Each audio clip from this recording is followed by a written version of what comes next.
I'm very excited to have us be joined today with Kelton Washington. Welcome, Kelton. Just a human. We're excited. We're excited, excited, excited. So, guys, we're going to dig right in here. Kelton, how are you? I'm doing great. I just took a nap and had some Chinese food, met with a friend, had a beautiful day. That's Doing good. awesome. Excited to be here. Super stoked for your what do you want to call this? I'm calling it a mini series. Your mini Yes, series, my mini your series. dream coming to fruition. This is Yes, fantastic. thank you. Yeah. I appreciate that. It's very exciting. I'm loving it. I'm really loving it. So let's get into it. What is your relationship to fears in singing? So let's see. I have always felt most comfortable singing at church, singing on stage in music theater, and singing in any sort of like formal setting. But at birthday parties when they're like, "Oh, like can you sing?" I'm like, like just because I'm a singer doesn't mean that I'm just like the in-house, soloist everywhere that I go. So it's been awkward being put on the spot and kind of like having to, Yeah. sing at family events and stuff like that. But generally speaking, fear comes up when I haven't prepared. As far as like when I didn't know I was supposed to be singing. Like tonight, Leah asked me to sing, and she said it was optional when she asked me to come, but I'm gonna sing. And so it's exciting to kind of be talking about something that comes up so often for me. Yeah. So with preparedness, obviously, if you're put on the spot, you're not able to have a good amount of time to prepare. So what can you do to prepare for that? I have a friend who says if you prepare and you are always ready, then you don't have to get ready. And so it's just having like 2 or 3 songs that no matter who asks me to sing, that's going to be my go-to. So the importance of sort of proactivity and not waiting to know, but just being ready so that when you're asked, you have a spot, you have a song on the spot to sing. So the importance of a repertoire or a rep book, as they would call it, songs in different styles, songs in different genres, and just sort of always trying to be ready. Can't say I always get that, but I got a few that I can pull out. But yeah, the rep book is important. Yeah, I love that because I think that's what we're always taught is just be prepared for the unprepared as best as you can. I think that's a great way to have that part prepared ahead of time. How do you go about? And we're kind of veering off a little bit, but how do you go about selecting those songs, those go-to songs? Most of the time when I'm put on the spot, it's a cappella. So that means I'm going to have to be able to pick a good key for me. But I usually just try to pick the songs that I can sing on any given day. So, I'm not going to have And I'm Telling You ready, like in the morning. But these are songs that mostly sit in a good space in my range. Songs that I feel like I connect with, and songs that aren't that rigorous. Yeah, exactly. That's good. And does that make you feel more comfortable when someone's going to ask, for example, hey, can you sing something real quick? Yeah, for sure. Yeah, like my go-tos. Yeah, exactly. That's good. That's good. Awesome. And so going back to the singing at family functions and things like that, how does that feel now apart from when you first started? I think that I've kind of accepted the fact that people do know me as a singer in my family, and so just to anticipate somebody might ask me to sing, and so that takes away the shock factor, and I'm like, let me go into this event, somebody's probably going to ask me to sing, and if they don't, praise God. But if they do, then I'm prepared, and I've just accepted it. And instead of viewing it as a negative thing, I try to view it as a positive thing. Like, what's an opportunity to share? So you mean if they're asking you on the spot versus ahead of time? Yes. Gotcha. Was that the question? I mean, it was kind of a twofold. Yes. Okay. Yes, that makes sense. Yeah, because sometimes people do ask you on that day, like, "Hey, we got so and so, come on up," and you're like, "Hey, I wasn't ready for this." Not prepared. Yes. Does that make you feel a little? I don't want to use the word disrespect, but does it? Is it bothersome? Does it feel like it's a level of you know, not being courteous to that person, like overstepping boundaries. Each person is different. I think for me, I'm able to kind of navigate that. It doesn't feel stressful. I just think, y'all, being in church, they be like, you up. Exactly. You up. Or like they would change the whole set and be like, we're singing this now. Yes. So having always just for decades been put on the spot, I kind of have developed, I don't know.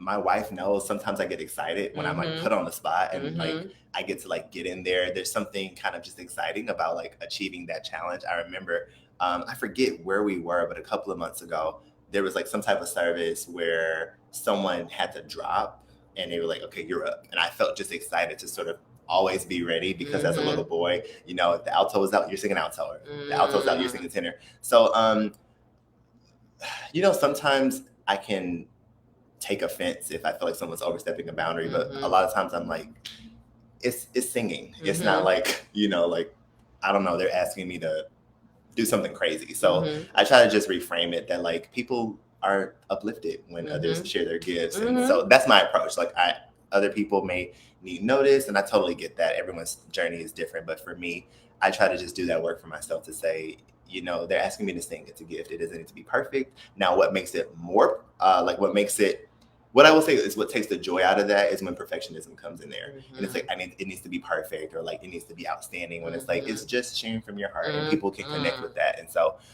in that way, I try not to self-inflict and like add all this extra pressure, but just to be open and generous, really. Because it's generous when you can go in and you weren't prepared and you can just share. It's something you're giving. Right. So, yeah. Is there ever a time where you would say no to something like that? Oh, that's a good question. I think so. Yeah, I think that it would depend on the scenario.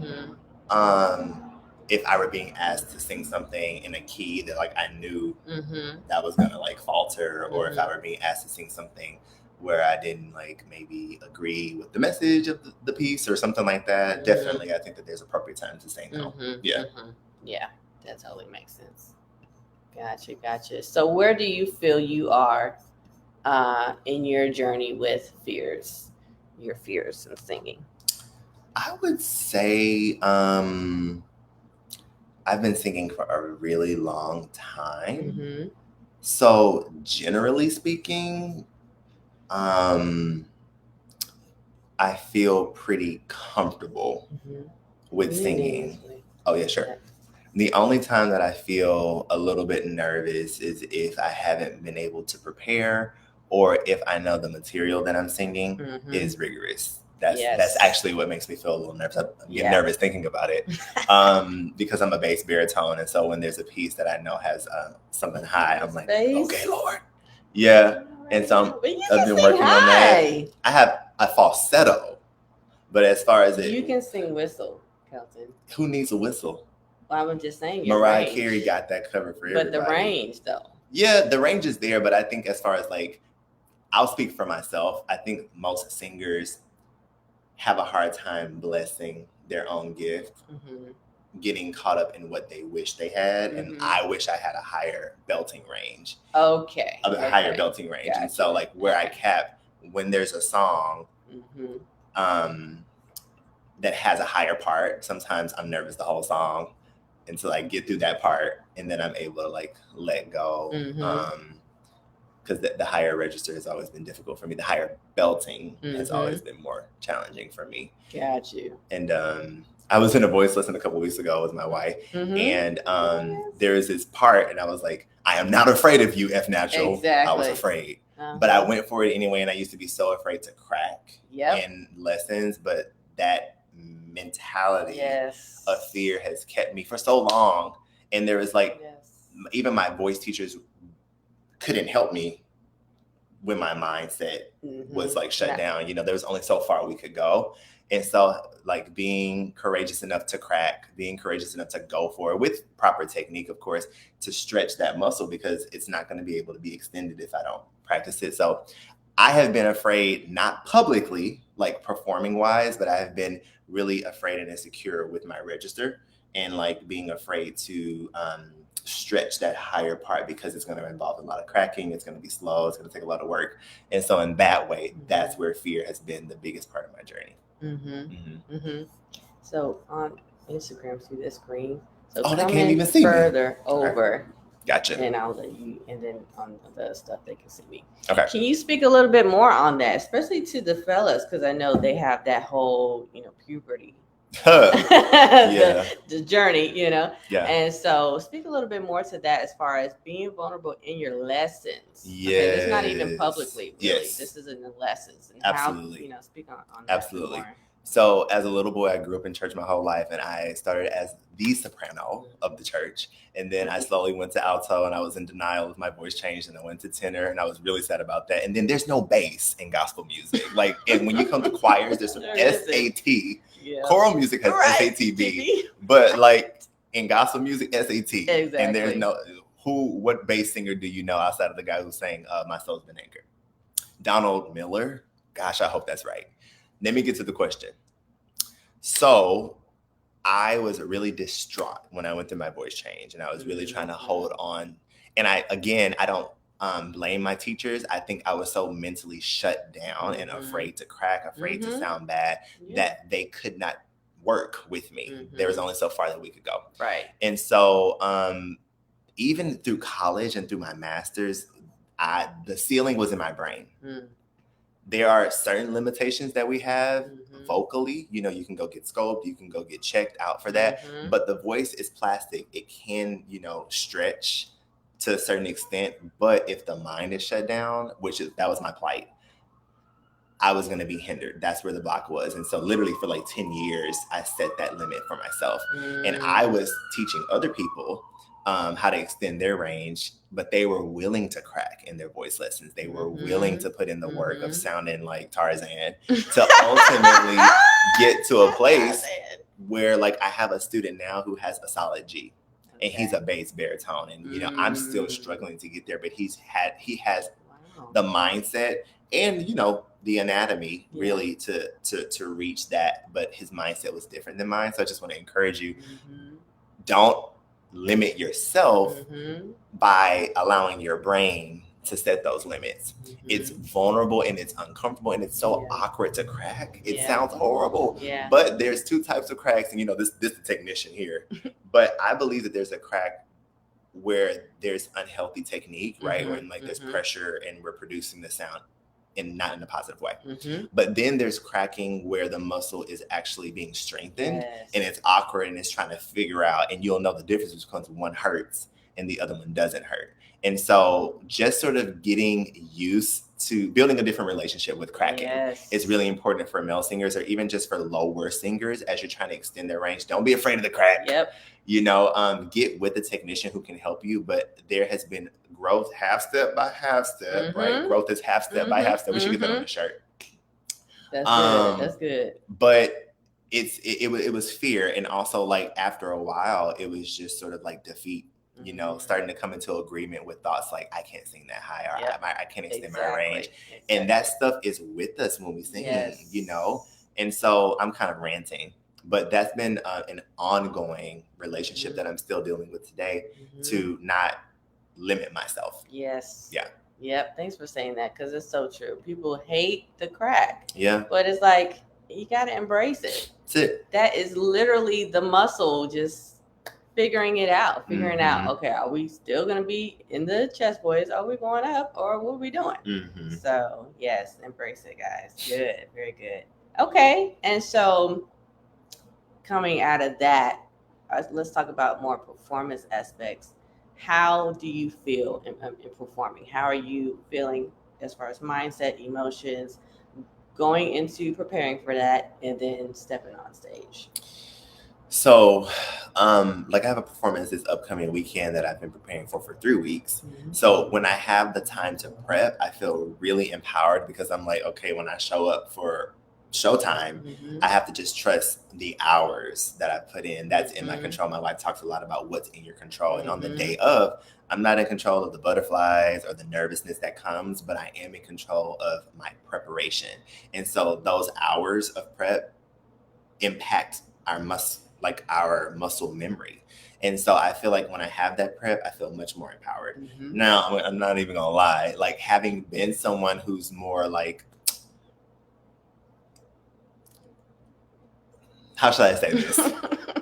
I'm a lazy singer because it comes so natural. Does that make sense? Okay. Like okay. it comes so natural that sometimes I'm like, oh, I don't have to prepare. I can just show up on show day. Okay, yeah. And that has gotten me in trouble a lot because it's just kind of like, you know, the people who feel like they don't have that natural talent understand work ethic. Mm-hmm. And sometimes the lazy singers are people who can just like show up and like they don't have to warm up and blah, blah, blah, blah, blah. But that's not sustainable, at least for me. Okay. So as long as I have that prep, I feel like on the day, and it also depends on the genre, right? Like if I'm singing Christian music, a lot of times I try to focus on the lyrics so that I don't get so distracted by like me, you know, and just trust that process. And also when it comes to a high note, if in the moment I'm like, this is not about to come out, the importance of that, you know, let me try a different option or like, let me modify the melody. That's super important. If something's coming, to be able to like act fast, improvise something in the moment. If I'm singing music theater, it really depends on the range because there's sometimes certain roles sit in a really good range for me so I can kind of feel relaxed. But if there's a part that's like, there's this high part coming, I can sometimes get stressed out about that one little part. Yep. But most of the time, if I'm prepared, I feel like I keep saying that reduces the anxiety and the fear by like 50%. Yeah, so that on show day I can be fully free. Right. To not be like, oh, I should have practiced more, but going, I've done everything I can. And so I just kind of have to trust the process from here. Now, what would it look like being in control of the jitters and the butterflies? Is that even possible? I think to a certain extent. Something that I have found just for myself is that if there is a tempo song, I am like, oh, I really want to engage the audience. So like, I want to move around, but then that causes me to lose my breath support. And so I have to make a decision. Like either I'm going to engage them and sound like Tarzan or like, let me like get anchored. Tarzan. And that's the best analogy I have. Or like, just like to stand and be really grounded, wear good shoes too. And I would say like the posture is what helps me the most, not to lock up, but to find a posture where I can feel nice and stable and feel that support and the groundedness in my breath. As far as other things are concerned, it can sometimes be a little bit impersonal, but you can kind of close your eyes to kind of get lost in the song. Some people like eye contact. It really depends, but I will close my eyes sometimes if I feel a little nervous. If there are certain people I know that are going to be in the audience, I try to connect with them. Or what will help me is like even just being here having this conversation with y'all and with Leah, I feel so calm. And so what I'll try to do is to bring that calmness on the stage. Say, hey everybody, I'm feeling a little nervous, but we're going to have a good time. Welcome people into the experience so that I don't have to be afraid by myself, if that makes sense. Interesting. Yeah. So do you generally let the audience know how you're feeling? Sometimes, like I lead a lot on Sundays, and so I'll just like, good morning, how y'all doing? And like just try to like not perform as far as like I'm Superman, I don't have any emotions, like I'm here to slay. But like vulnerability, I think is what I'm trying to say. Of like finding a place to go, oof, I'm feeling a little bit nervous, and just saying it out loud sometimes reduces the anxiety of like, we're all in this together. And so finding things that make you comfortable, you know, like for me, it's having a conversation and trying to connect with the audience. So even to say, oh, I'm feeling a little bit nervous, you know, people are with you. They want to see you do good. They're there to support you. And that for me is really helpful instead of ignoring it. Or like, I shouldn't be nervous, or like, try not to be nervous. It's like, I am. So just surrendering to whatever comes up in the moment. And sometimes I'm not, but also practicing before people. This is something that's different. My wife told me this. It's different from private practice, where it's just you in your practice room, versus practicing it in front of people. Yes. Because when you practice in front of other people, it's awkward, it's nerve-wracking, but it prepares you to get used to singing with other people in the space. Because, you know, we sound great in the shower and we sound great by ourselves. But it's really important to bring people into your practice time so that you can just start to get comfortable with singing in front of people. And you can tell performers who have found their comfortability and say, oh, they've been doing this for a while. But anyone will tell you when you first get started, it's scary. You know, it's something you have to learn how to do and to perform in front of people. It's all practice. Exactly. Yeah. Yep. I always say that everything is a practice. Everything is practice. And you'll hear different, even like vocal coaches and different singers. You'll hear kind of both sides. Like, yeah, you can kind of express how you feel with the audience, or no, don't don't say anything. Not that you have to be faking it and hiding it or anything, but they kind of like don't give the disclaimers, just do do the job or perform the song or that kind of thing. So you feel it's kind of whatever you're feeling in that moment. Like what's your take, like, as far as like in a venue setting? Like, for example, I don't know if Beyonce is gonna be like, oh, I'm nervous, but my guess is if she said that, her people audience would be like, oh, yeah, they would like just like support her and be like, don't worry, we got you. Exactly. And I mean, I think that there's like, obviously if you're in a musical, you can't step out of character, right? So I think it's situational. Yeah, and like sometimes it is inappropriate. But I mean, I want to know your thoughts on that. Like, when is it appropriate? When is it not appropriate? Yeah, I think it is situational as well. Definitely, like you said, if it's like a musical or some kind of like character type of developmental like program or something like that, definitely not. But yeah, I think if you're feeling that way, especially if it's like an acoustic kind of thing, I think people love just any type of engagement. So if you're kind of feeling nervous, I don't think it's bad to say, hey, I'm a little nervous, guys, just let me take a couple breaths. Okay, I'm ready to go. I mean, I don't encourage people to do that, but I do encourage people to, hey, express how you're feeling. If that's a part of it, then be my guest. Yeah, I don't think there's anything wrong with that. I'm trying to think, I don't normally do that. I'll just kind of just speak candidly about, I'm excited or, whatever, that kind of thing. But I don't think it's a bad thing. Because I think people love vulnerability in general. So I don't think it would be anything where they're like, oh, they were nervous, right? Oh, that's not good. They're not a good performer. I don't think people would say that. Now, if you're nervous and you slay, they're gonna be like, she wasn't nervous. Like Tori Kelly in Sing. But it won her brownie points. I'm not trying to like refute your point, but even like how you're saying, just speaking candidly. So you may not say you're nervous, but you may just do something that makes you feel comfortable, even if that's dancing or if that's, closing your eyes or whatever it is. If you got to hold on sometimes tightly to the mic stand, find something that centers you. And for me, that's talking with people. For some people, that's holding the mic. For some people, that's wearing an outfit that makes them feel, Exactly. And some people will be more open about that after the performance too. Yeah. Because I know a lot of people will say, after the show, oh my goodness, I was so nervous, and maybe that's more of their, comfortable setting to talk about that a bit more candidly. So that, I think that makes sense as well. So I don't think, I don't think anybody's persecuting you if you're like, oh, I'm nervous right now. Absolutely. I think it's fine. So yeah. And so going into more of the what we were kind of talking about, overcoming, do you feel like nervousness, stage fright, and those things are something that you can ultimately overcome? Do you think it's situational? Do you think it's just kind of in waves? What's your thoughts on that? I think that humans have the ability to adapt. And so let's say you have 100 performances. My guess is if you've put in that, preparatory work, if you've practiced, and if it's something you genuinely enjoy and you feel like the material is exciting, I think that over time there is a comfortability. It's like learning how to walk, I think. At some point you will learn how to walk. You just have to practice. You have to put yourself out there. And then you'll start to adapt and go, you know what? This is okay. Like, I'm not going to be nervous. I can overcome that. Now, I don't know if some people always feel that gut in their tummy before they perform. And yet all they need to do is open their mouth and it's not, and they're good, And so I would say that feeling sometimes can fuel humility. It's not like they're not going in like, I got this. There's nothing wrong with confidence. But I do think, yes, it can be overcome. That will look different person to person. And That's so good.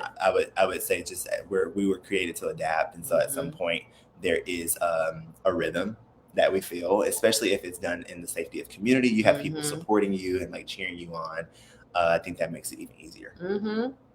Definitely. Yeah. I like that. It looks different for everybody. Because I think some people think, oh, I'm going to be like this forever. And honestly, those were my thoughts when I first started singing. I had huge stage fright, and I never thought, I'm not going to say I never thought, but I did doubt that I would eventually be able to just get on stage and be comfortable. And I would ask God, like, God, am I ever going to like be comfortable with this? So I do agree. It's a journey, and I think there are levels to your overcoming. And I do agree that it can be overcome ultimately, but I think there definitely are like levels, and everyone is going to look different for how they overcome. So, right. Has there ever been a time that you can think about in the past where maybe in that moment you kind of saw the change, you saw the growth of overcoming in that moment? Yeah. So I lead, or I open our service every Sunday, and that's a new thing. I was comfortable kind of just like starting to sing, but then they wanted me to actually start to like sing and speak at the beginning, just to kind of introduce and like welcome everybody or whatever. And when I first got it started, I was like kind of awkward. I was going like, hey everybody. But then when I was like, there was one Sunday and I was like, just be yourself. And like this is for all like the praise and worship leaders. Like I grew up in a very like charismatic and excited, like praise Lord everybody, like like it's like a pep rally, but that's not really my personality. Like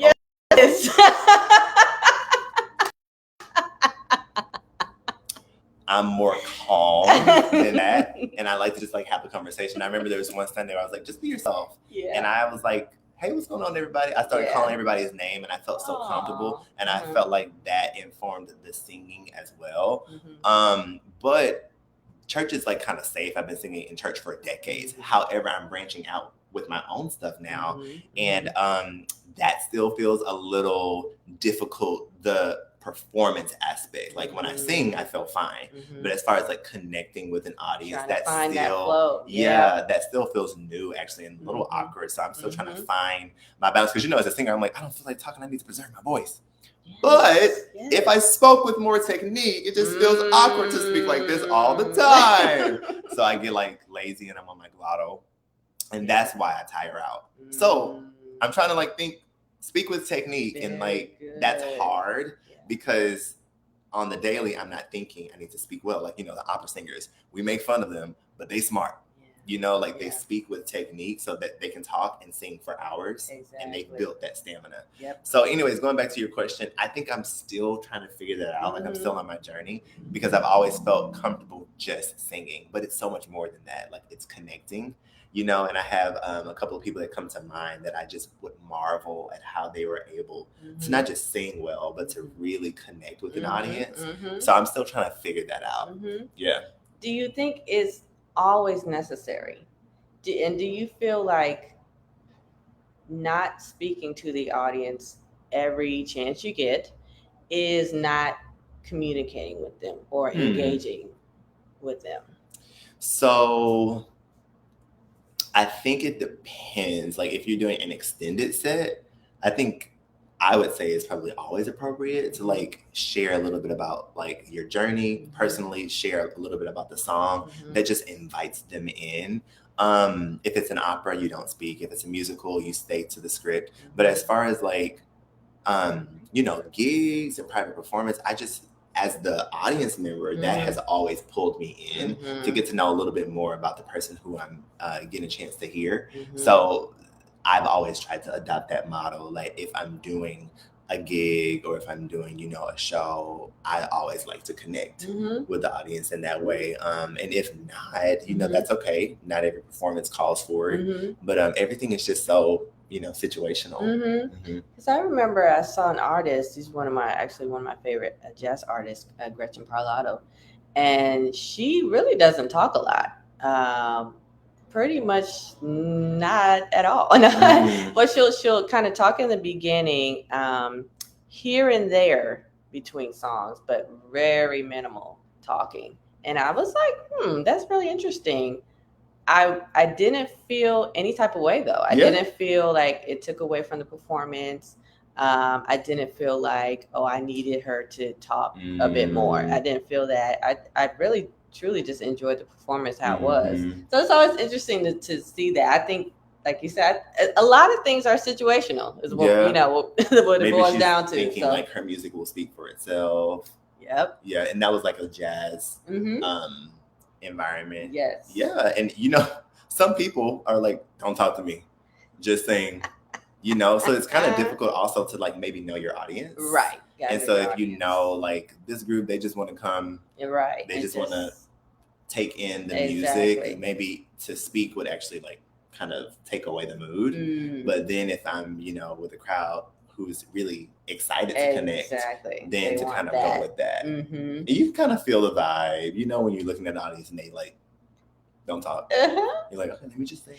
And there's nothing wrong with that, Right. Yeah. Yeah, definitely. Yeah, that's good.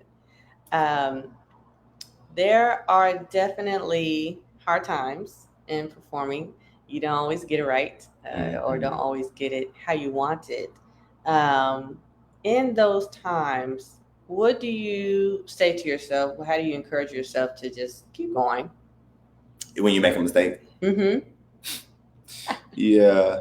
The best answer I have is actually not mine. It's this actor, I forget his name, on Broadway. He said whenever he would make a mistake in a show, he would walk off and say, I forgive you. I forgive you, to himself, to just go, I missed that. It doesn't define me. Yep. Let me move on. And so, I think that I put a lot of pressure on myself. So I'm actually still working through that mentally because my wife was with me. Like typically I put a lot of pressure on myself to be perfect because I heard a lot of feedback like, Kelton's so good, he can get it in one take. And so I'm like, oh Lord, like don't let it be a second take, which is just impossible. It's impossible to be that spot on all the time. Right. And it can impact the performance, because now I'm thinking there was one time where I recorded a demo and I was just having fun. I was so relaxed. And it was actually what we chose to put on the EP. And I couldn't replicate it in the studio. And so just to answer your question, it's a struggle for me not to get caught up in like, that one moment, like ruin the performance. And so I have to kind of practice what he said and just say, I forgive you. And just keep it moving. Good. Yeah. That's good. And how about overall in your musical journey? Because, we all take breaks. We all take moments where it's like, okay, I just need to maybe do something else for a bit, or whatever that is. How do you continue on through that? Yeah. I think it was really difficult because I was on a certain trajectory as a singer, and that sort of was dramatically shifted. And I felt really sad about that because I was like really at the height of my career at the time. But then like the Yellow Brick Road took me a different type of way. And what I believe is that if music is really in our hearts, it won't let us get away too long. Like I stopped singing for a while, but I was still writing. And that's what's become the project that I'm currently working on. So I feel like sometimes a break is really healthy because we get to get back to just the innocence of singing because we love it. And it doesn't need to be perfect. It doesn't need to be in tune. We're just singing because we love it. And so I feel like bringing sort of that innocence back is really hard to maintain because I can get so critical. Like singing is innocent when I'm not on stage, like when I'm at home and I'm just like singing and people are like, you've been singing all day. I'm like, I don't even realize I was singing. But I guess to answer your question, too much of any good thing can sometimes be bad for us. So it's time. It's not time. It's really good to just have balance. Okay. Yeah. And to say, I'm gonna sing just for fun today. It doesn't need to be perfect. Like it's not gonna be a discipline. It's not gonna be, a craft today. It's just going to be like food for my soul.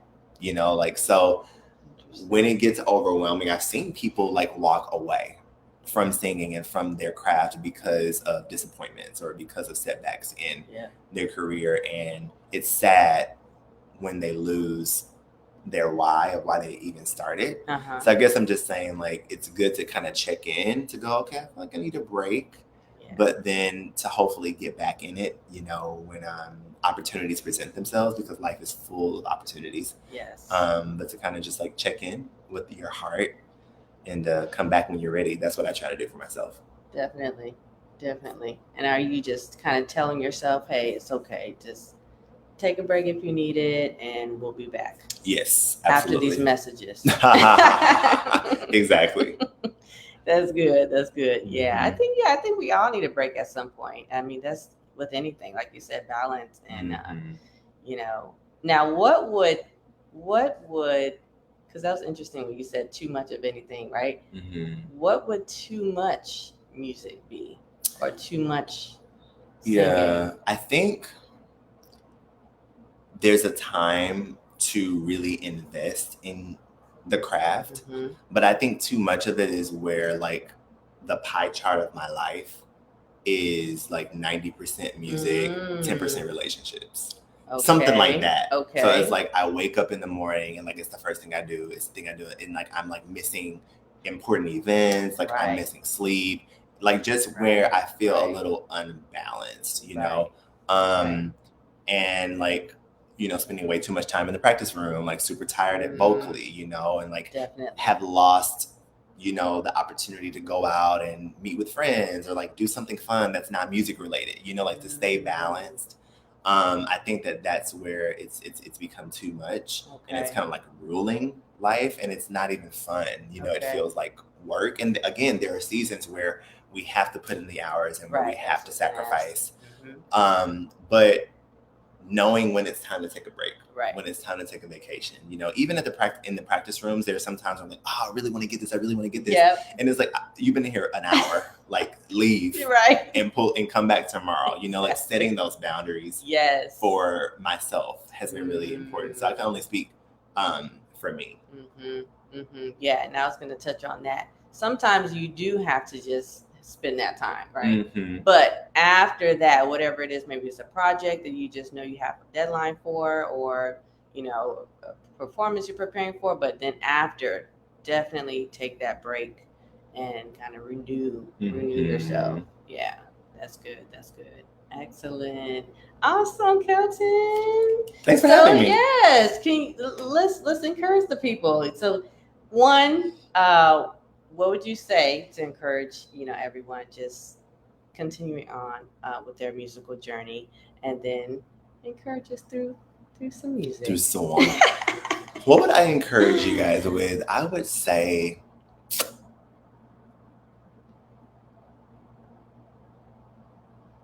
different is good. And each of us has something beautiful to offer if given the right opportunity.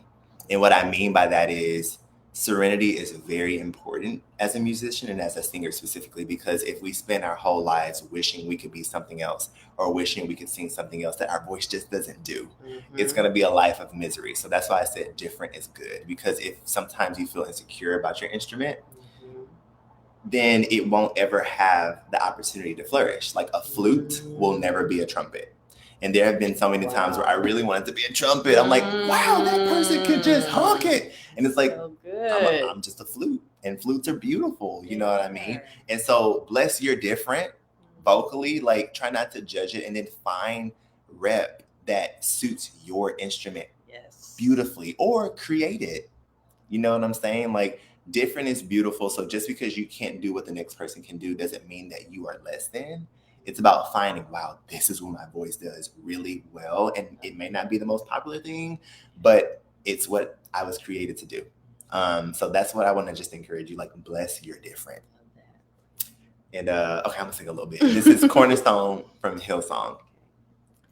My hope is built on nothing less than Jesus' blood and righteousness. I dare not trust the sweetest frame, but wholly trust in Jesus' name. I'm gonna skip to the third verse. When darkness seems to hide his face, I rest on his unchanging grace. In every high and stormy gale, my anchor holds within the veil. My anchor holds within the veil. In Christ alone, cornerstone, the weak made strong in the Savior's love through the storm. He is Lord, Lord of all. Oh, Yay! Yes. Beautiful, Kelton. Thank you. Leah Hinton, everybody. Thank you all so much Thank for you for having me. joining. Yes, thanks for joining. Thank you, Kelton, for joining. Yes. And for sharing your story. That was Yes. beautiful and so much encouragement. I love that. I'm very encouraged myself. So thank y'all for joining, and we will be here again next Monday for a chat with friends, singing through fear. See y'all next time. Bye.